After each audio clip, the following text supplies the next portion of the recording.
अहिल्यामा जय मल्हारबा, जय अहिल्यामा जय मल्हारबा, माते चरणी तुझा मी करतोही प्रार्थना, बापा चरणी तुझा मी करतोही प्रार्थना।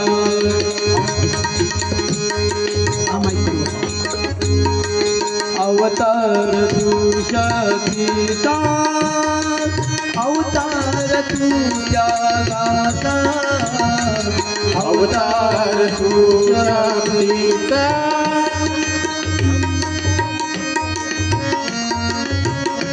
नमो धन शक्तीला, नमो शक्ती रूपाला, माते चरणी तुझा मी गातोही प्रार्थना, माते चरणी तुझा मी गातोही प्रार्थना। जय अहिल्यामा जय मल्हारबा, जय अहिल्यामा जय मल्हारबा, माते चरणी तुझा मी गातोही प्रार्थना, बापा चरणी तुझा मी गातोही प्रार्थना। अशा या महान विभूतीस साष्टांग दंडवत घालतो। बाबा मल्हारराव होळकर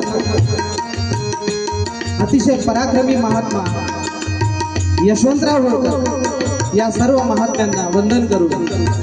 पुन्हा एकदा जय अहिल्यामा जय मल्हारबा, जय अहिल्यामा जय मल्हारबा, माते चरणी तुझा मी गातोही प्रार्थना, बापा चरणी तुझा मी गातोही प्रार्थना। गजर तुझा शौर्याचा, गजर तुझा कार्याचा, गजर तुझा शौर्याचा, गजर तुझा कार्याचा।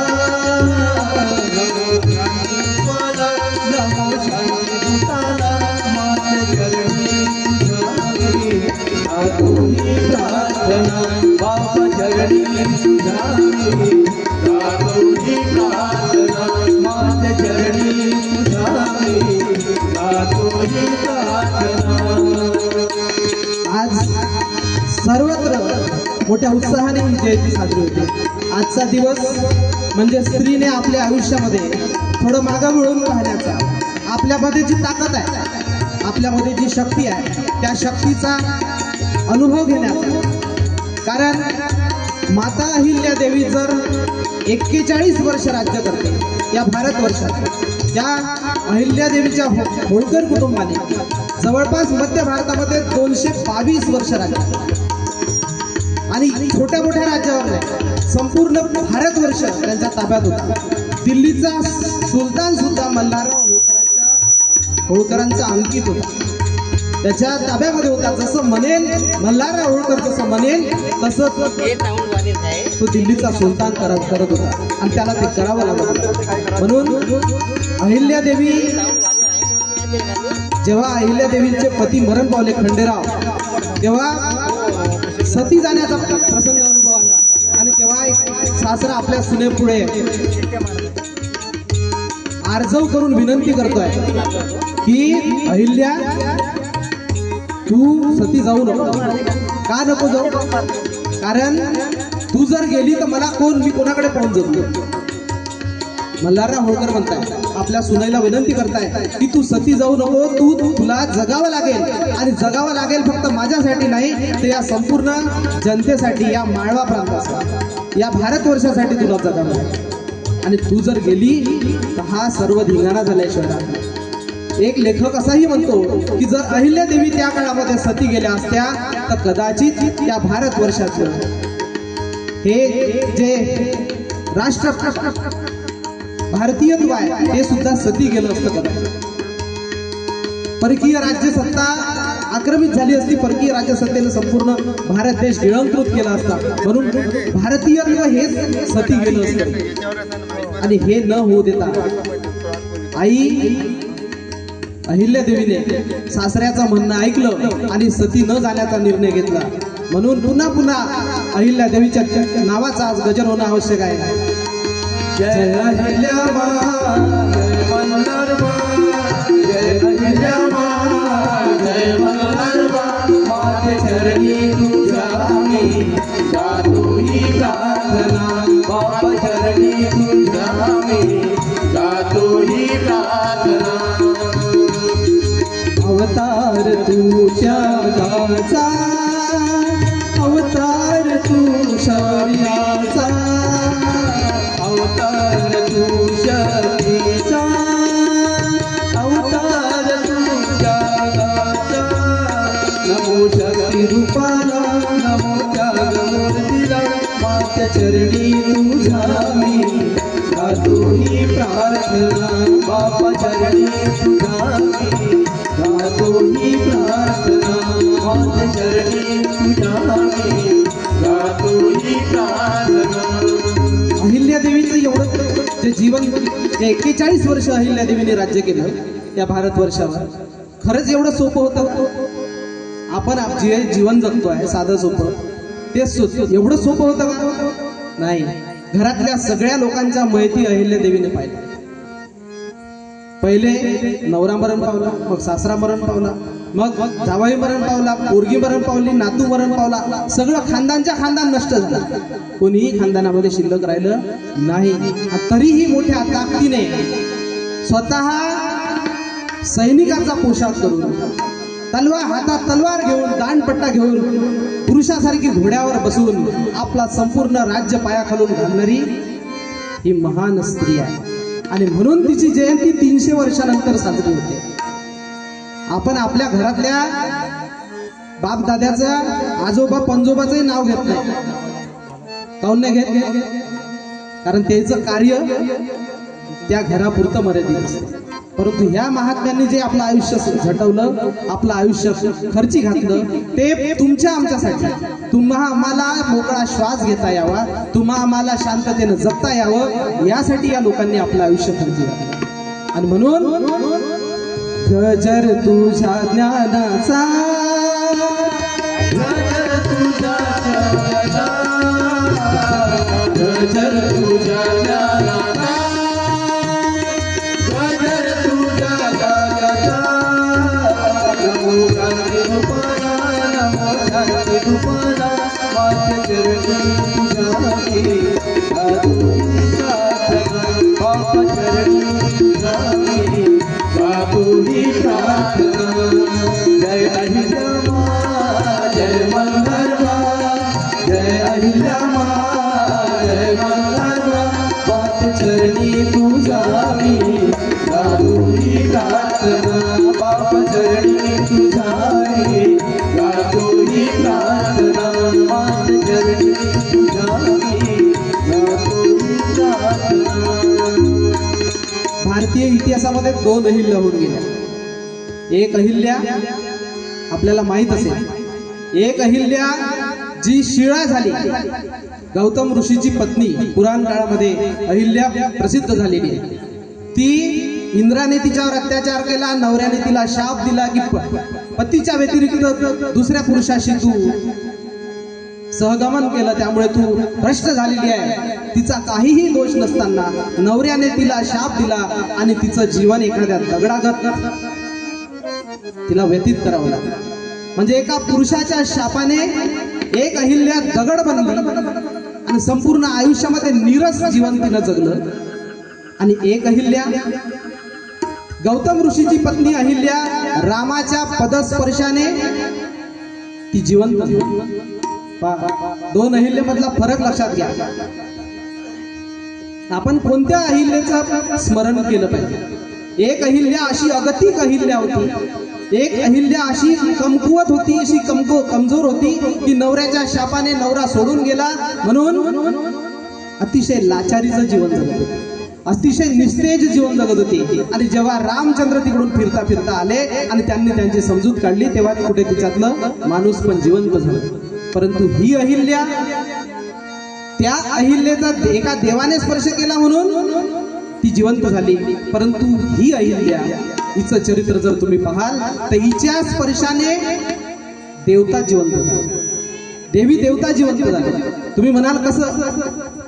भारतवर्षामध्ये अनेक यवनी आक्रमकांनी येऊन आक्रमण केली.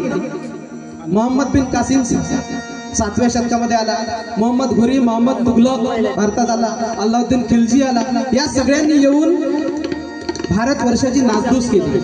सगळ्या मंदिरांची तोडफोड केली. बरं, मंदिरच का तोडफोड केली?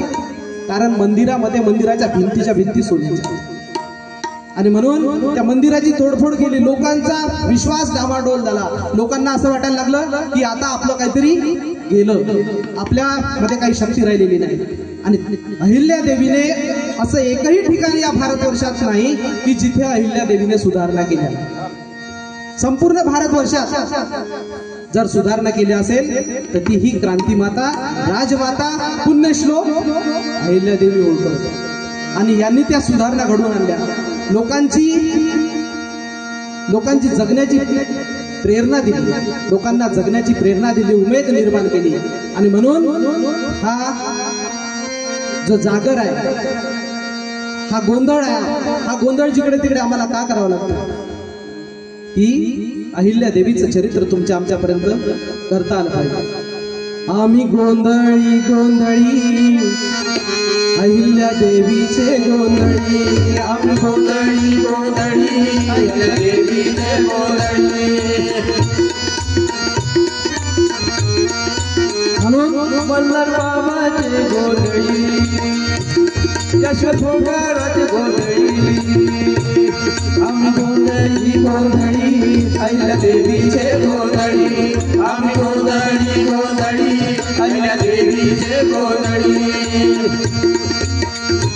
या अहिल्या मातेने संपूर्ण भारतवर्षात ज्या मंदिरांची तोडफोड झालेली होती, भारतवर्षातला या भारतातला आदिपुरुष जर कोणी असेल तर शंकर भोलेनाथ. त्या शंकर भोलेनाथाच्या मंदिराची प्रतिष्ठापना काशी विश्वनाथापासून तर पंढरपूरच्या मंदिरापर्यंत सगळ्या मंदिरांमध्ये, सगळ्या ठिकाणी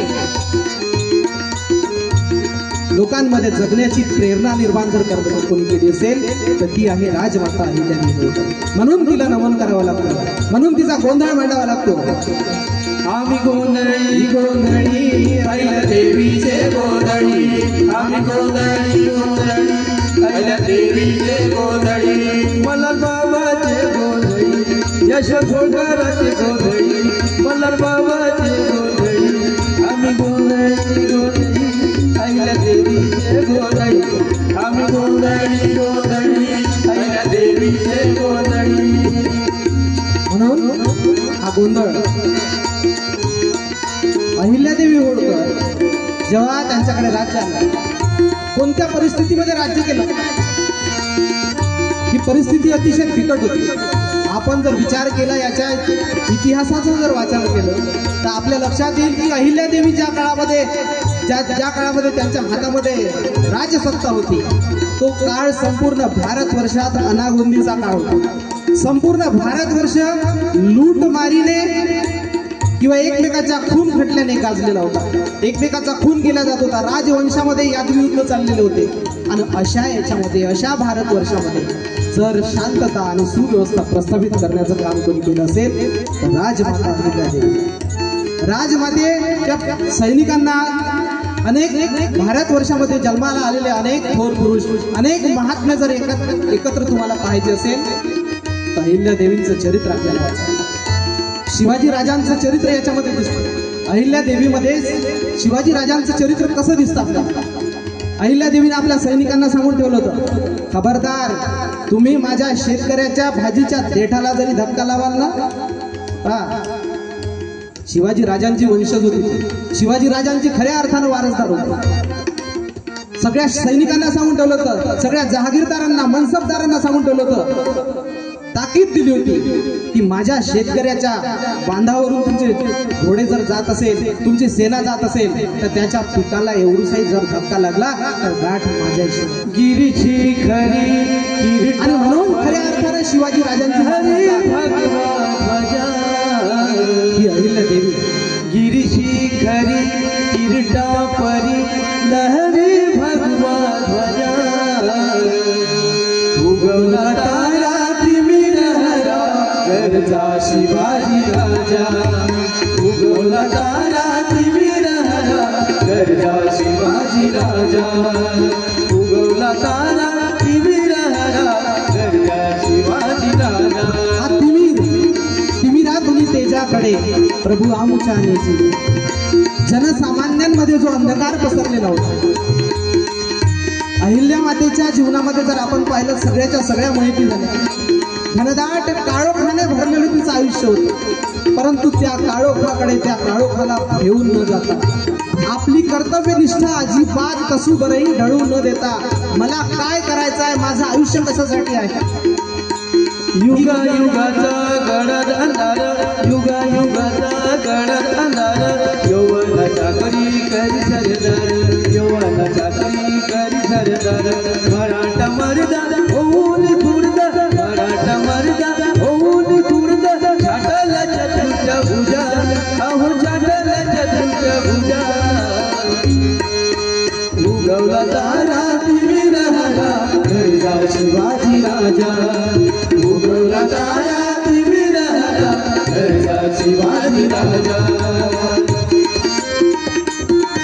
संपूर्ण आपल्या आयुष्यातल्या काळोखाला दूर करून न डगमगता कसुभरही आपल्या कर्तव्यनिष्ठेपासून न ढळता मला काय करायचं आहे माझ्या लोकांच्या सुखासाठी काम करायचं माझ्या प्रजेतला माझ्या समाजातला एकही घटक सुव्यवस्थेपासून दूर राहू नये यासाठी अहिल्यादेवीने संपूर्ण आपलं आयुष्य जगलं आणि आपल्या कर्तव्य परिमळाने आपल्या कीर्तीच्या सुगंधाने संपूर्ण वसुंधरेचा आसमंत उजळून टाकणारी जर महिला असेल आपल्याला आपलं घर साधार सांभाळता येतं अहिल्यादेवी होळकरांनी त्या काळामध्ये 18व्या शतकामध्ये ज्या काळामध्ये संपूर्ण अनागोंदी माजली होती त्या काळामध्ये संपूर्ण व्यवस्था लावण्याचं काम आज जिकडे तिकडे युद्ध सुरू आहे परंतु हे महापुरुष आपल्याला एका स्त्रीमध्ये का पाहायला मिळतात सगळे महापुरुष एकवटलेले आहेत जर अहिल्यादेवीचं चरित्र आपण अभ्यासलं शिवाजी महाराज तर आपल्याला दिसतातच कारण शिवाजी महाराजांची खरी वारसदार अहिल्यादेवी होतीच परंतु नेहरूजींनी अहिल्यादेवीबद्दल खूप छान वाक्य लिहिलं की एवढ्या अनागोंदीच्या नेहरूजी म्हणतात भारताचे पहिले प्रधानमंत्री जवाहरलाल नेहरू अहिल्यादेवींबद्दल म्हणतात की अतिशय अनागोंदीच्या काळात अतिशय कठीण प्रसंगी जर भारतामध्ये शांतता आणि सुव्यवस्था निर्माण करण्याचं काम जर कोणी केलं असेल तर ते अहिल्यादेवीने केलं भारतवर्षात फक्त महाराष्ट्र किंवा गुजरात किंवा राजस्थान वगैरे नाही संपूर्ण भारतवर्षात शांतता आणि सुव्यवस्था निर्माण करण्याचं काम जर कोणी केलं असेल तर ते अहिल्यादेवीने केलं युद्ध टाळलं कशा रघुनाथराव पेशवे अहिल्यादेवीवर आक्रमण करून आले होते रघुनाथरावांना मालेराव मरण पावले अहिल्यादेवींचा मुलगा होता मालेराव होळकर तो मरण पावला आणि आता वारस कोणी राहिलं नाही म्हणून अहिल्यादेवीचा जो दिवाण होता चंद्रचूड त्या चंद्रचूड मी पुण्याला फोन केला म्हणजे त्या काळातली जी संदेश व्यवस्था पुण्याला सांगितलं की म्हणे आता अहिल्यादेवीचा वारस संपला अहिल्यादेवीचं होळकर कुटुंब चालवणारं कोणी राहिलं नाही आता तुम्ही या आक्रमण करा आणि हे संपूर्ण होळकर कुटुंब हा माळवा प्रांत जो आहे त्याच्यावर राज्य करून घ्या अधिग्रहण करा रघुनाथराव पेशवे आपल्या सैन्यानिशी आले आणि उज्जैनी जवळ आपलं सैन्य घेऊन थांबले हे जेव्हा अहिल्यादेवीला कळलं की माझ्या माळवा प्रांतावर आक्रमण होत आहे आणि ते रघुनाथराव पेशवे माझ्या याच्यावर आक्रमण करताय तेव्हा अहिल्यादेवीने पत्र लिहिलं मुत्सद्देगिरीचा उत्कृष्ट नमुना जर कोणता असेल तर अहिल्यादेवीचं ते पत्र आहे अहिल्यादेवी पत्रात लिहिते की रघुनाथराव पेशवे हे राज्य तुमचंच आहे पण तुम्ही आमच्यावर जर आक्रमण करा मी स्वतःमध्ये माझी महिलांची फौज तयार केलेली आहे तुमच्या सोबत माझी महिलांची फौज लढेल मी तुमच्या सोबत हातात तलवार घेऊन लढणार आहे आणि यदा कदाचित तुमचा विजय झाला तर ठीक आहे पण जर तुमचा पराजय झाला तर काय करा छाती ठोकून सांगू जगाला मुत्सद्देगिरीचा उत्कृष्ट नमुना जगामध्ये याला तोड नाही जगाला अशी महाराणी होणार नाही झाले गेले असे की गेले अहिल्या देवीची सर्वोनाई छाती ठोकून सांगू जगा असा एक पत्र गेलं रघुनाथरावांच्या हातात. ते पत्र पडलं. रघुनाथरावांनी पत्र वाचलं आणि विचार केला, खरंच जर मी जिंकलो तर ठीक आहे, परंतु अहिल्या देवीने जर आपल्यावर विजय मिळवला तर कोणत्या नाकानं आपण जगाला तोंड दाखवायचं. म्हणून त्याने युद्धाचा बेत थांबवला आणि बोलणी केली अहिल्या देवी सोबत की नाही, आता मी तुझ्यासोबत युद्ध करणार नाही. मग या म्हणे भेटायला, पण सैन्य घेऊन यायचं नाही. हेही राज्य तुमचंच आहे. सैन्य घेऊन यायचं नाही. सैन्य ठीक पुण्याला परत पाठवून द्या आणि तुम्ही भेटायला या. तुमचा मान सन्मान.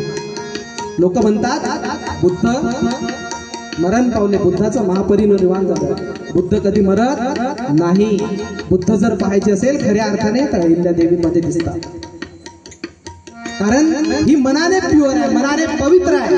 आणि मनाची पवित्रता जर कोणाला पाहिजे असेल, सागर मनाचा जिथे शुद्ध आहे तिथे बुद्ध. सागर मनाचा जिथे शुद्ध आहे, भारताच्या कलाकला, भारताचा डीएनए हा बुद्धांचा डीएनए. शुद्ध आहे भारताने कधीही आजपर्यंत कोणावर आक्रमण केलं नाही स्वतः. तिथे बुद्ध आहे, तिथे आणि कालही तीच परिस्थिती होती, आजही तीच परिस्थिती. आम्ही स्वतःहून कधीही कोणावर आक्रमण करत नाही. पण जर आमच्यावर कोणी आक्रमण करत असेल तर त्याला थोडंही उत्तर देण्याची ताकद आहे. कारण हा बुद्धांचा योग.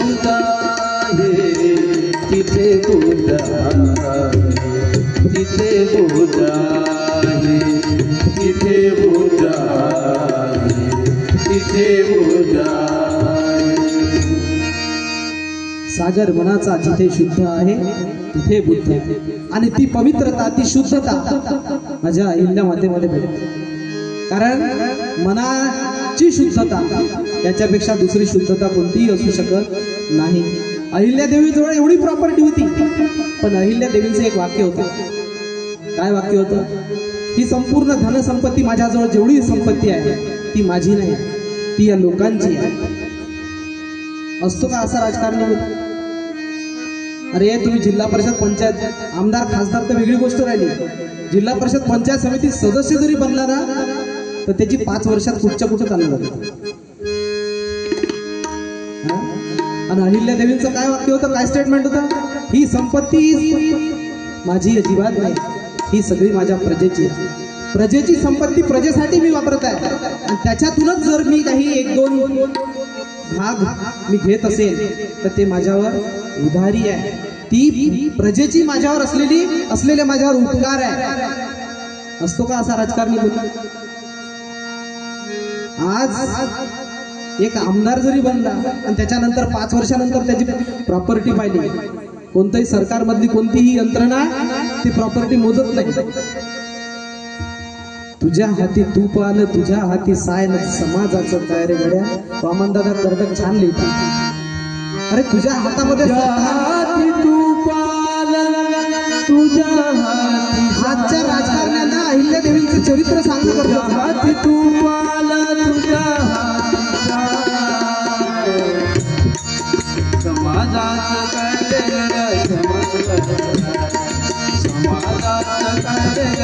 समाजाचं काय तुझ्या हाती तूप आलं, तुझ्या हाती तुझ्या हाती तूप आलं, तुझ्या हाती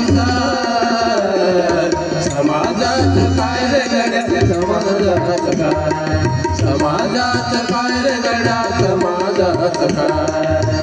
समाजाचं काय? समाजाचं कोणाला काही घेणं देणं नाही. ज्याच्या हातामध्ये जे आलं तो या समाजाला, या दीन दुबळ्या रंजल्या गांजल्या शेतकरी कष्टकरी समाजाला पिळून खाल्ल्याशिवाय. परंतु अहिल्या देवी म्हणायच्या आज आता रतन टाटा मरण पावले, रतन टाटाचं सुद्धा असंच वाक्य होतं. ते म्हणायचे संपूर्ण भारतवर्षातला सगळ्यात श्रीमंत माणूस, सगळ्यात श्रीमंत उद्योजक. जेव्हा जेव्हा भारत कोरोनाचं संकट आलं होतं त्या काळात रतन टाटा म्हणायचे तुझ्या हाती आहे गड्या समाजाची राणी, तुझ्या हाती आहे गड्या समाजाची राणी, बसायला गड तुला राहायला माडी. सांग तुझा धंदा आहे तरी काय, सांग तुझा धंदा आहे तरी काय, समाजाचं काय रे गड्या समाजाचं काय, समाजाचं काय रे गड्या समाजाचं काय, समाजाचं काय रे गड्या समाजाचं काय. जे राज्य, जे हिंदवी स्वराज्य छत्रपती शिवाजी राजांनी उभं केलं. शिवाजी राजांनी हे जे राज्य निर्माण केलं ते कशासाठी केलं? माझ्या स्वत्व हरवलेल्या माझ्या दिनदुबळ्या गरीब शेतकरी कष्टकरी अज्ञानी अंधश्रद्धा जनांसाठी केलं. त्याच्यातली अंधश्रद्धा दूर झाली पाहिजे, त्याच्यातली जगण्याची मेलेली उमेद जिवंत झाली पाहिजे आणि ती उमेद जिवंत करण्यासाठी या लोकांनी काम केलं. परंतु आज त्यांच्या नावानं राज्य केलं जाते, परंतु शिवाजी महाराज कुठेही त्या राजकारणात दिसत नाही. शिवाजी महाराजांचं जे धोरण आहे ते कुठेही दिसत नाही. रतन टाटा म्हणायचे I am not the owner of the property. त्यांच्याजवळ एवढी मोठी प्रॉपर्टी होती की एका एका स्टेटला ते विकत घेऊ शकतात. ते म्हणायचे I am not the owner of the property, I am just the trustee of the property. मी फक्त या प्रॉपर्टीचा ट्रस्टी आहे, मी फक्त विश्वस्त आणि विश्वस्ताच्या भूमिकेतून मी हे प्रॉपर्टी चालवतो. जेव्हा केव्हा माझ्या समाजावर संकट येईल, जेव्हा केव्हा अडचण येईल तेव्हा माझी संपूर्ण संपत्ती मी या लोकांचा दान करण्यासाठी तयार आहे. आणि तीच भूमिका माता अहिल्यादेवीची होती. अरे याच्यातला एकही कण माझा नाही आहे. मी जे काही जगत आहे ते ह्या लोकांची संपत्ती मी वापरत आहे, म्हणून या लोकांचे माझ्यावर उपकार आहे म्हणणारी राज्यकर्ते. हा फरक राज्यकर्त्यामधला फरक आणि अहिल्यादेवींमधला फरक आहे. आजच्या सगळ्याच्या संपूर्ण राजकारण्याला अहिल्यादेवीचं जीवन चरित्र सांगणं गरजेचं आहे, कारण तुम्ही लोकांना पिळून खाता. अहिल्यादेवी सांगते तिच्या सरदारांना की शेतकऱ्याच्या भाजीच्या देठालाही धक्का लागायला नको. आणि आज शेतकऱ्याचा माल कॉटन मार्केटमध्ये सडतो का नाही? इथून चना नेऊन टाकता, हरभरा नेऊन टाकता, तूर नेऊन टाकता आणि तिथं नंबर लागत नाही. मग हे खरंच शिवाजी राजांचं राज्य आहे का? अहिल्यादेवीचं राज्य आहे का? नाही. म्हणून या महात्म्यामध्ये कितीतरी कल्याणकारी राज्य जे डॉक्टर आंबेडकरांनी राज्यघटना लिहिली, ती राज्यघटना सुद्धा या अहिल्यादेवीमध्ये दिसते आपल्याला. कल्याणकारी राज्य जे निर्माण केले. उत्तर भारतामध्ये सर्वत्र अनागोंदीच माजली होती आणि भिल्ल लोकांनी राज्यकर्ता कसा असावा. ते मावश्या चालल्या वाटते, चालल्या का मावश्या?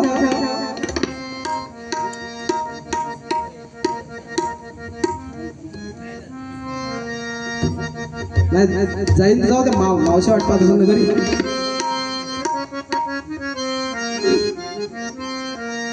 कारण स्त्रीचा कार्यक्रम आहे, त्याच्यामुळे स्त्रीचे दुखणे माय माणसाला फक्त हात हलवत यायला लागते. बाई सोबत तिला सगळं संसार घेऊन यायला लागते. इथे जरी आली तरी तिचं मन घरी भाजीचं टोपलं झाकलं का नाही आहे की नाही? घरी काही दार होतं उघडं नाही राहिलं. हे सगळं पाहत म्हणून आज तुमचा दिवस आहे.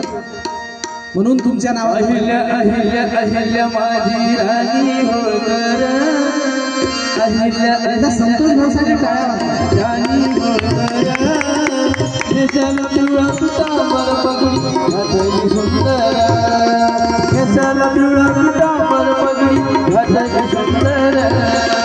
अहिल्या अहिल्या अहिल्या माझी राणी होळकर, अहिल्या अहिल्या अहिल्या माझी राणी होळकर, केसाला पिवळा पितांबर पगडी घातली सुंदर, केसाला पिवळा पितांबर पगडी घातली सुंदर.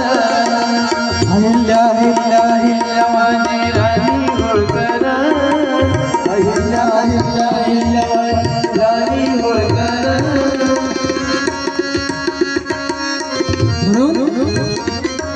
नावाचा गजराज. आज अहिल्यादेवीने आपलं जेव्हा राज्यकारभार केला तेव्हा शेतकऱ्यासाठी शेतमजुरासाठीच नाही तर तिचं लोक कल्याणकारी राज्य कसं होतं पहा.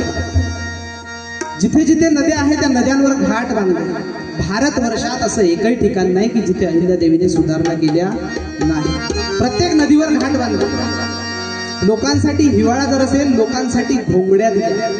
उन्हाळा असेल तर वाट सरूंसाठी रस्त्यानं जाणाऱ्या लोकांसाठी थंड पाण्याची व्यवस्था केली. पण एवढंच कशाला, पशु पक्ष्यांसाठीही खाण्यापिण्याची व्यवस्था केली. गाडगे बाबा पूर्ण भारतभर फिरायचे आणि त्यांनी गाडगे बाबांचं चरित्र सुद्धा अहिल्यादेवीमध्ये दिसते. लोक कल्याणकारी राज्य डॉक्टर आंबेडकर सुद्धा यांच्यामध्ये दिसतात. म्हणून गाडगे बाबांचा सुद्धा जागर होणं आवश्यक आहे. गोपाला गोपाला देवकी नंदन गोपाला गोपाला गोपाला देवकी नंदन गोपाला देवकी नंदन गोपाला गाडगे बाबा गोपाला गोपाला गाडगे बाबा गोपाला. लोकांचं राज्य लोकांसाठी असल्यानं माणसातला या समाजातला प्रत्येक घटक त्याला जगण्याचा अधिकार आहे. समानतेनं जगण्याचा अधिकार आहे. जर जी स्त्री राज्य करते, जी राजमाता काय करत होती, तिला पशु पक्ष्यांसाठी खाण्यापिण्याची व्यवस्था करणे, जी गरीब लोकांना हिवाळ्यात घोंगडे वाटप करायचे. अरे कोणी थंडीनं कुडकुडत मेलं नाही पाहिजे. उन्हाळ्यामध्ये थंडगार पाण्याची व्यवस्था प्रत्येकाला, रस्त्यानं चालणाऱ्या प्रत्येकाला भेटलं पाहिजे. एवढा समाजातल्या शेवटच्या घटकापर्यंत विचार करणारा जर राज्यकर्ता असेल तर खऱ्या अर्थाने या देशामध्ये उन्नती झाल्याशिवाय राहणार नाही. म्हणून गाडगे बाबांचं भजन गोपाला गोपाला देवकी नंदन गोपाला गोपाला गोपाला देवकी नंदन गोपाला गाडगे बाबा गोपाला गाडगे बाबा गोपाला देवकी नंदन गोपाला गाडगे बाबा गोपाला गोपाला गोपाला देवकी नंदन गोपाला गोपाला गोपाला देवकी नंदन गोपाला गोपाला गोपाला देवकी नंदन गोपाला. अहिल्यादेवी गोपाला अहिल्यादेवी गोपाला मल्हार बाबा गोपाला अहिल्यादेवी गोपाला मल्हार बाबा गोपाला गोपाला गोपाला देवकी नंदन गोपाला गोपाला गोपाला देवकी नंदन गोपाला गोपाला गोपाला देवकी नंदन गोपाला. भिल्ल समाज होता. भिल्ल समाजातले काही लोक त्यांच्या हाताला काम राहत नाही. कल्याणकारी राज्याची संकल्पना पहा, थोडस पचायला कठीण आहे. अहिल्यादेवीने जे कार्य केलं सामान्य लोकांच्या दृष्टीने ते कदाचित हाय लेवलचं असेल, पचायला कठीण असेल. परंतु या क्षणी आज 300वी जयंती आपण साजरी करतो. 300वी नाही, 3000 वर्ष जरी होऊन गेले ना पुढे, तरीही ते नाव जसं आहे तसं गाजत राहणार. कारण ते काम त्या लेवलचे, ते काम त्या तोडीचं होतं. आणि म्हणून भिल्ल समाज, भिल्ल समुदाय होता, हाताला काम नव्हतं. लोक येणाऱ्या जाणाऱ्या लोकांना लुटत होते, खात होते, चोऱ्या माऱ्या करून जगत होते. एवढी अनागोंदी माजली होती की लोकांना साधा प्रवास करणं सुद्धा कठीण झालं. तर त्या काळामध्ये सगळ्या कंप्लेंट जायच्या अहिल्यादेवीकडे. अहिल्यादेवी, अहिल्या राजमाता या माणसाला लुटलं, राजमाता या लोकांना लुटलं, कसं तुझं राज्य. तेव्हा अहिल्यादेवीने संपूर्ण भिल्ल समाजातल्या लोकांना बोलवलं, अशी मीटिंग घेतली आणि त्या मीटिंग मध्ये आव्हान केलं, सांगा कोण तयार आहे. ही जी लोटमारी चोरी तयार झालेली आहे त्याच्यापासून जनतेचं रक्षण करण्यासाठी कोण तयार आहे सांगा. आव्हान केलं. तेव्हा मी आपल्याला कल्याणकारी राज्याची संकल्पना सांगतो. आज भारतीय राज्यघटनेमध्ये सुद्धा वेलफेअर स्टेट नावाचे एक कलम आहे आणि त्याच्यामध्ये कल्याणकारी राज्य कसं असावं ही नमूद केलेलं आहे. परंतु अहिल्या देवीचं राज्य खऱ्या अर्थाने कल्याणकारी राज्य होतं. त्या भिल्लांमध्ये आवाहन केलं, सांगा कोणी आहे का तयार? हा बिमोड करायचा आहे, लूटमार चोरीबोरी हे सगळं थांबवायचं आहे. तेव्हा एक तरुण आणि तडफदार मुलगा उभा झाला. त्याचं नाव होतं यशवंत फणसे. भिल्ल जातीचा होता यशवंत फणसे. उभा झाला आणि त्याने सांगितलं, हो राजमाता, मी हे सगळा जो अनागोंदी बांधली आहे ती दुरुस्त करू शकतो. मग त्याला यशवंत फणसेला जवळ केलं आणि त्याच्या हातात सगळी सूत्र दिली आणि त्याला सांगितलं, तुला जे पाहिजे ते सगळं कर, जे पाहिजे ती सेना घे, लोकांना समजावून सांग, पण तू माझ्या राज्यामध्ये कधीही कोणाची चोरी व्हायला नको, कोणताही व्यक्ती रस्त्याने चालत असताना लूटमार व्हायला नको. यशवंत फणसेना काम हातात घेतलं आणि त्या कार्यामध्ये विजय देखील मिळाला. मग काय करायला पाहिजे अहिल्यादेवी? आपली पोरगी होती मुक्ताबाई. नुसतंच काही आवाहन करून थांबली नाही. त्या यशवंत फणसे भिल्ल समाजाच्या मुलासोबत, तरुण तडफदार मुलासोबत आपल्या पोरीचं लग्नही लावून दिलं. आहे आज ताकद कोणामध्ये? कोणत्या राज्यकर्त्यामध्ये? की जे दीन दुबळा समाज आहे, जे दलित गात्र आहे, त्याच्यासोबत आपलं नातं सांगणारा राजकारणी आज आहे का? अजिबात नाही. आणि म्हणून खरा तो एकची धर्म हेच सूत्र होतं. माणूस माणसाने माणसाशी जगात एकच धर्म आहे, माणूस धर्म.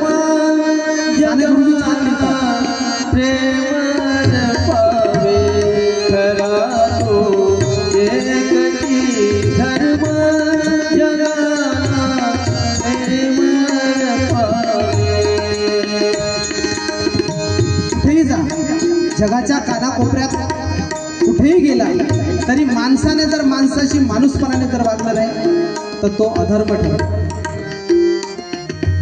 आणि जो हिंदू धर्म म्हणून आपण चालतो, तर हिंदू धर्माचं अतिशय पवित्र रूप, अतिशय शुद्ध स्वरूप जर कोणामध्ये पाहायचं असेल तर ते अहिल्या देवीमध्ये दिसते. त्याच्यामध्ये भ्रष्टता, नीतिभ्रष्टता नावाची गोष्ट अजिबात तिला स्पर्शूनही जात नाही. म्हणून जगी जय दीन पतित, जगी जय दीन पतित, जगी जय दीन पतित, जगी जय दीन पतित. दयाला गुण उठ आले जनाला, प्रेम पावे खरा तो एकती धर्म जगाला, प्रेम पावे. अशी ही स्त्री भारतवर्षामध्ये आजपर्यंतच्या अनेक लोकांना, अनेक राज्यकर्त्यांना तिचं जर चरित्र त्यांनी अभ्यासलं तर त्याच्या माना शर्मेनं खाली गेल्याशिवाय राहिलं. एवढं उच्च कोटीचं चरित्र, उच्च कोटीची नीतिमत्ता अहिल्या देवींमध्ये होते. आणि म्हणून आपल्या घरातली प्रत्येक स्त्री सुद्धा ही अहिल्या देवी. स्त्रिया पुढे उभी ती अहिल्या देवी राहू द्या. अतिशय सुंदर गीत. डोळ्या पुढे उभी ती अहिल्या देवी राहू द्या. मला तुमच्यामध्ये सावित्री जिजाऊ पाहू द्या. मला तुमच्यामध्ये सावित्री जिजाऊ पाहू द्या. मला तुमच्यामध्ये सावित्री जिजाऊ पाहू द्या. डोळ्या पुढे उभी ती राहू द्या. डोळ्या पुढे उभी ती राहू द्या. मला तुमच्यामध्ये सावित्री जिजाऊ पाहू द्या. मला तुमच्यामध्ये सावित्री जिजाऊ पाहू द्या. मला तुमच्यामध्ये सावित्री जिजाऊ पाहू द्या. वादळे झेलाया जीवनात टंकटाची, गरज आज आहे कटलेल्या मनगटाची. कटलेल्या मनगटाची, कटलेल्या मनगटाची. लढा द्यावा लागेल आज ना उद्या. लढा द्यावा लागेल आज ना उद्या. पाहू द्या, मला तुमच्यामध्ये सावित्री जिजाऊ राहू द्या. पुढ्या पुढे उभी ती अहिल्या राहू द्या, पुढ्या पुढे उभी ती अहिल्या राहू द्या. मला तुमच्यामध्ये सावित्री रमाई पाहू द्या, मला तुमच्यामध्ये सावित्री जिजाऊ पाहू द्या, मला तुमच्यामध्ये सावित्री जिजाऊ पाहू द्या. आजचा दिवस खऱ्या अर्थाने स्त्रीत्वाचा जागराचा दिवस, खऱ्या अर्थाने स्त्रीचा गौरव करण्याचा दिवस, खऱ्या अर्थाने मातृशक्तीचा उदो उदो करण्याचा दिवस. आजचा दिवस खऱ्या अर्थाने स्त्री शक्तीच्या उत्तुंगतेचा दिवस. स्त्रीने घेतलेली ही भरारी 41 वर्ष केलेलं राज्य मध्य भारतामध्ये, त्या मध्य भारतामध्ये आजचा उत्तर महाराष्ट्र होता. तुमच्या कल्पना येईल, उत्तर महाराष्ट्र, राजस्थानचा काही भाग, उत्तर प्रदेशचा काही भाग, मध्य प्रदेशचा काही भाग, एवढ्या संपूर्ण मध्य भारतावर अहिल्यादेवीने राज्य केलं. आणि काही लोक म्हणतात स्त्रीला कमी लेखण्याची, बाईला अक्कलच नसते. किती जणांना ऐकलाय मावशी हे शब्द, हे वाक्य तुम्ही ऐकलं का नाही कधी? बाईला अक्कलच नसते. नसन जर ऐकलं तुम्ही तुमच्या आयुष्यामध्ये तर तुम्ही भाग्यवान आहे समजा. आणि तुम्ही म्हटलं का कधी यायनं ऐकलं म्हणजे तुम्ही म्हणलं असं. खरी गोष्ट आहे का? खरं काय बाईला अक्कल नसते हे खरं आहे का माणसानं म्हणलं हे खरं आहे? बाईला जर अक्कल नसती ना मावशी तर आज ज्या UPSC जगातली सगळ्यात कठीण परीक्षा आहे त्या सगळ्यात टॉपर पोरीच असतात. आज ज्या UPSCच्या परीक्षा होतात ना, UPSC, नीट, JEE, ह्या जगातल्या सगळ्यात परीक्षा, सगळ्यात कठीण परीक्षा. आणि त्याच्यात सगळ्यात टॉपर कोण राहते माहिती? पहिले 10 जर रिझल्ट जर पाहिला तुम्ही थोडस पाहत चला, पहिले 10 जर पाहिले ना तर त्याच्यात 7 नाही तर 8 पोरी असते, मुली, आणि 2 नाही तर 3 पोरं असते. बरोबर गुरुजी? ही जे लोक म्हणतात, जे पुरुष म्हणतात की बाईला अक्कलच नसते, तर ह्या UPSC टॉपर येणाऱ्या, नीट मध्ये टॉपर येणाऱ्या पोरी त्याच्या गालफटावर चपरा घालत असतात, परंतु त्याला तरी अक्कल येत नाही. बाईला अक्कल कशी नसते सांगा बरं? अक्कल नसती तर 41 वर्ष राज्य करू शकते का मावशी? आणि तेही मध्य भारतात, आणि भारतातलं सगळ्यात मोठं ठिकाण होतं ते. हातात तलवारही घेतली तिने, घोड्यावरही बसली. तिचं राजकारण, ती जेव्हा न्यायासाठी बसायची आपल्या राजदरबारामध्ये, तिचा राजदरबार जनतेसाठी 24 तास खुला असायचा. कधीही यायचं, राजमाता माझ्यावर अन्याय झाला, विषय समजून द्यायचा, त्याच्यावरचा अन्याय दूर झाल्याशिवाय राहत नव्हता. मग एवढं सगळं करू शकते, खरंच बाईला अक्कल नसते का? अरे तुम्हाला भांडे घासण्याच्या पलीकडे कुठं जाऊच देत नाही, कपडे धुवायच्या पलीकडे कुठं जाऊच देत नाही. मग व्यवहारिक ज्ञान म्हणून आपण भांडे घासण्यापासून तुम्हाला दूर व्हावं असं वाटत नाही का मावशी कधी? आपल्या हे भांडे घासा, कपडे मळलेले कपडे धुवा, हे सगळं करता करता आपल्या हाताच्या रेषा निघून जाते. जे भाग्यरेषा म्हणते ना, या भाग्यरेषा सुद्धा मिटल्या जातात. कशाने? भांडे घासतात. खरकटे कोणाचे? यायचे. खरकट कोणाचं? यायचं. घासते कोण? माय माऊली. आणि तरी वाक्य कोणते येते? बाईले अक्कलच नसते. बाईले अक्कल नसते म्हणजे आपली माय बाई सोय. मायले अक्कल नसते म्हणजे जे जिले अक्कल नाही त्याच्या पोटी आलेला तुला काय अक्कल राहणार?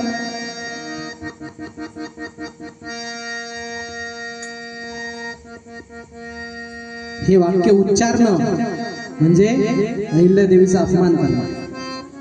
प्रत्येक घरातली स्त्री ही जिजाऊ आहे, प्रत्येक घरातली स्त्री ही राजमाता अहिल्यादेवी होळकर आहे, प्रत्येक घरातली स्त्री ही सावित्री आहे. ज्या सावित्रीने तुमच्या जीवनामध्ये जो उजेड केलाय ना त्याची ऋणी असलं पाहिजे. या स्त्री जातीवर जर सगळ्यात जास्त उपकार कोणाचे असन तर या भारतवर्षात सामाजिक क्रांती करणारा एक महामानव होऊन गेला. कोण आहे माहिती नाही? स्त्रीला पहिले माणूस म्हणून दर्जा प्राप्त नव्हता. आज स्त्रीच्या उदोउदोचा दिवस आहे म्हणून तुम्हाला सांगतो, स्त्रीला माणूस म्हणून दर्जा प्राप्त नव्हता. माणूस म्हणून दर्जा प्राप्त फक्त पुरुषाला होता. त्याचंच मस्त ऐश करायचं, खायचं प्याचं राहायचं, त्याचंच जीवन हे जीवन होतं. बाईचं जीवन हे जीवन नव्हतं. तिला माणूस म्हणून जगण्याचा अधिकारही नव्हता. मग तो अधिकार प्राप्त करून देणारा जगातला पहिला महापुरुष कोण आहे माहिती आहे? क्रांतीसूर्य महात्मा फुले. त्याचे उपकार या संपूर्ण भारतवर्षाच्या स्त्री जातीवर एवढे आहे की ते कधीही फिटणार नाही.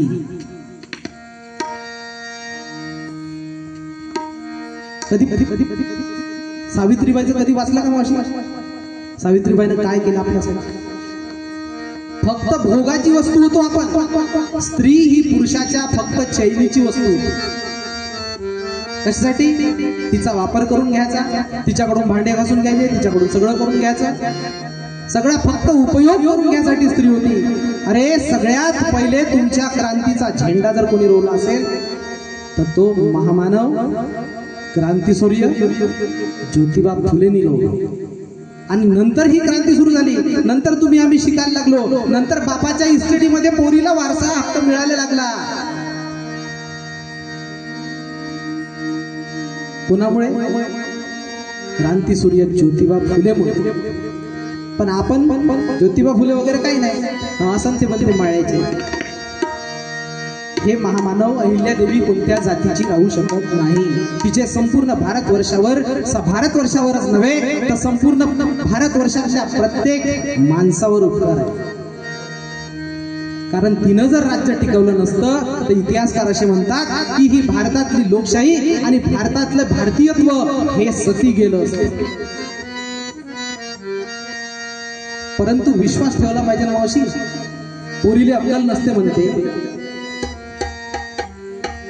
आणि हे तुम्ही म्हणता. बाईकडून बाईलाच जास्त छळल्या जाते. काऊन छळल्या जाते? तुमच्या घरी 2 पोरं जन्माला आले, एक पोरगी एक पोरगी, छळ तुम्ही करता. तर त्या पोराला काय म्हणता? बापू हे पैसे घे, दुकानात जा, दुकानातून हे आण ते आण ते आण. आणि पोरीला म्हणता बाई भांडे घास. 3-4 वर्षाची 5 वर्षाच्या पोरीपासून सुरू होऊन जाते, बाई भांडे घास. अहो मावशी तुझ्या आजीने भांडेच घासले, तुझ्या मायने भांडेच घासले, तूही भांडेच घासत आहे, तुझी पोरगी भांडेच घासत आहे, तुझी नाताही भांडेच घासत आहे. अरे कधी तर सुटका भेटली पाहिजे का? मग सुटका कशी भेटायला? एकच काम, पोराले ना पोरीले समान मान. हे आमचे इथं शिक्षक लोक बसलेले पहा, यायलाही एक पोरग एक पोरगी आहे. सरांची पोरगी नीट करत आहे, वार्षिक खर्च आहे 5 लाख रुपये. पोरीले ना पोराने समान दर्जानं मानणारे हे लोक आहेत. उद्या चालून डॉक्टर झाली तर बापाचाही कॉलर टाईट आणि पोरीचे कॉलर टाईट. आणि ते पोरगी भांडे घासेल का? मग सांगा. भांडे घासणं वाईट गोष्ट नाही, परंतु माणसानं काऊन नाही घासावं? स्त्रीत्वाचा जागर आज आपला स्वत्व समजलं पाहिजे. मी कशासाठी आहे? मुलाला मुलीला समान दर्जाची वागणूक द्या. मुलीला मला अमिताभ बच्चन खूप आवडतात. का आवडतात माहित आहे मावशी? थोडस माझ्याकडे 5-10 मिनिटच चालवतो, जास्त नाही चालवतो. अमिताभ बच्चन मला आवडतात. ते हिरो आहे म्हणून नाही, त्यांनी राष्ट्रीय चॅनलवरून एक घोषणा केली, माझ्याजवळ जी प्रॉपर्टी आहे, त्यांच्या जो काही कमी प्रॉपर्टी नाही, 2-4 टीना आणि 4 पिपे हे नाही, त्याच्याजवळ करोडो अब्जावधीची प्रॉपर्टी आहे. आणि त्यांनी आपल्या राष्ट्रीय चॅनलवरून घोषणा केली की माझ्याजवळ जी काही संपत्ती आहे ती माझ्या मुलाला आणि मुलीला मी सारखी वाटून देईन. कोण सांगितलं? म्हणून हे लोक मोठे होतात. आणि आपण पोराले 7 एकर वावर 8 एकर वावर, पोरीले एकदाच. आजकाल तर नवीन ट्रेंड निघला, हे पोरगी आहे म्हणते घेऊन जा, तूच लग्न कर तिकडे. याच्यासाठी जन्म देणार जो बाप पोरीच्या लग्नाची फिकीर करतो, पोरीला शेवटच्या क्षणी कसं पाठवून देता येईल याची फिकीर करतो. त्याच्यासारखा मानसिक दरिद्रता दुसरी बोलतो. जे काही प्लॅनिंग करायचं असेल पोरीला शिकवायचं कसं, शिकून मोठं कसं करायचं, तिला स्वतःच्या पायावर उभं कसं करायचं याचं प्लॅनिंग केलं. आणि हे प्लॅनिंग ज्या डोक्यात असेल, ज्या बापाच्या डोक्यात असेल, तो बाप खऱ्या अर्थानं बाप या शब्दाला लायक आहे. कारण बाप या शब्दापेक्षा मोठा शब्द कोणताच नाही जगात. आहे का? जगातला सगळ्यात मोठा शब्द जर कोणता असेल, ताकदवान शब्द कोणता असेल, तर तो आहे बाप. पण त्या बापाला बापत्व समजलं पाहिजे ना,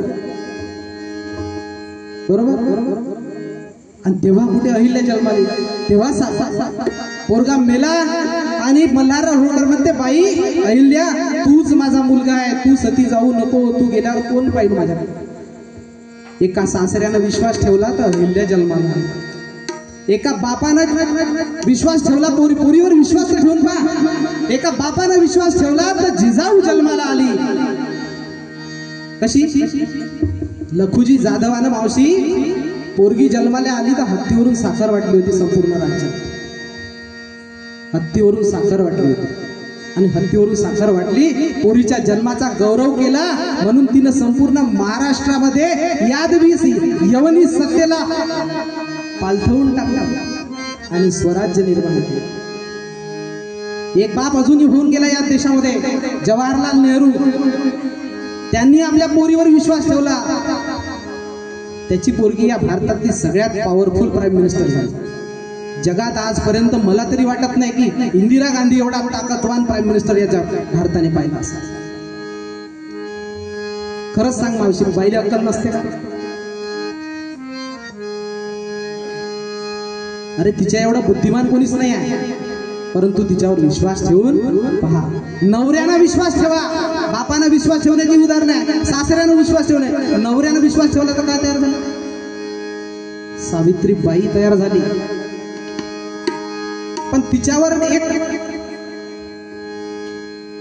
ड्रॉबॅक समजा की काही समजा की मुलींवर विश्वास ठेवला जातो. मुलीला काम करण्याची संधी दिल्या जात नाही. आणि ज्या ठिकाणी संधी दिल्या जाते, ज्या ठिकाणी तिच्यावर विश्वास ठेवला जातो, त्या ठिकाणी ती रणरागिणी बनते, त्या ठिकाणी ती विजेता बनते. म्हणून आज अहिल्यादेवीची 300वी जयंती साजरी करत आहोत. आणि ती 300वी जयंती साजरी करताना कमीत कमी आपल्या घरात हा तरी विचार घेऊन गेला पाहिजे की माझ्या पोरीला आणि माझ्या पोराला मी सारखी वागलो. हा जर विचार आपण घेऊन गेलो तर खऱ्या अर्थानं आज स्त्री शक्तीचा जागर होईल. म्हणून जय अहिल्यामा, जय मल्हारबा, जय अहिल्यामा, जय मल्हारबा. माते चरणी तुझ्या मी गातोही प्रार्थना, बापा चरणी तुझ्या मी गातोही प्रार्थना. अवतार तुझ्या पिता, अवतार तुझ्या दाता, अवतार तुझ्या पिता, अवतार तुझ्या दाता. नमो शक्ती रूपाला, नमो त्यागमूर्तीला, बापा चरणी तुझ्या मी गातोही प्रार्थना. जय अहिल्यामा, जय मल्हारबा, जय अहिल्यामा, जय मल्हारबा. बापा चरणी तुझ्या मी गातोही प्रार्थना, मात चरणी तुझ्या मी गातोही प्रार्थना. हे होळकर साम्राज्य जे अहिल्यादेवीने 41 वर्ष चालवलं, त्याची नीव कुठून झाली? पहिले तर होळकर साम्राज्य नव्हतं. मल्हारराव होळकर एका धनगराचं मेंढ्या चारणारं पोरगं. होळ नावाचं गाव आहे, जेजुरीचा खंडोबा जिथे आहे तिथून काही अंतरावर होळ नावाचं गाव आहे. होळ नावाचे गावाचे रहिवासी म्हणून होळकर. वडील होते, वडील काही दिवसानंतर मरण पावले. आईला घेऊन एकटे पडले. बाकीच्या लोकांमध्ये वारसासाठी भांडणं लागली.